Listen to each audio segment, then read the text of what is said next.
কথার আঘাত তীরের আঘাতের চেয়ে অনেক বেশি কঠিন। আপনি তীর মেরে যদি সিনা ছেদা করে দেন, এটা ওষুধ দিয়ে হয়তো ঠিক করে ফেলা যাবে, আর মনে থাকবে না, একদিন শুকিয়ে যাবে এই কাটা।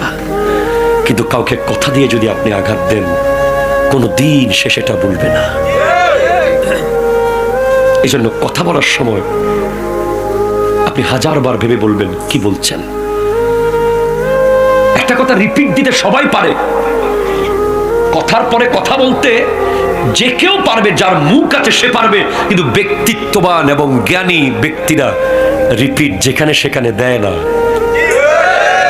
কারণ কথার জাকাত হচ্ছে, জ্ঞানের জাকাত হচ্ছে মূর্খের কথা সহ্য করা। কথা বলেন ঠিক কিনা? জ্ঞানের জাকাত কি? মূর্খের কথা সহ্য করা হচ্ছে জ্ঞানের জাকাত। ইমাম আবু হানিফা রাহমাতুল্লাহ আলাইহি বলছেন, পৃথিবীর সব মানুষকে আমি হারাতে পারবো ডিবেট করে।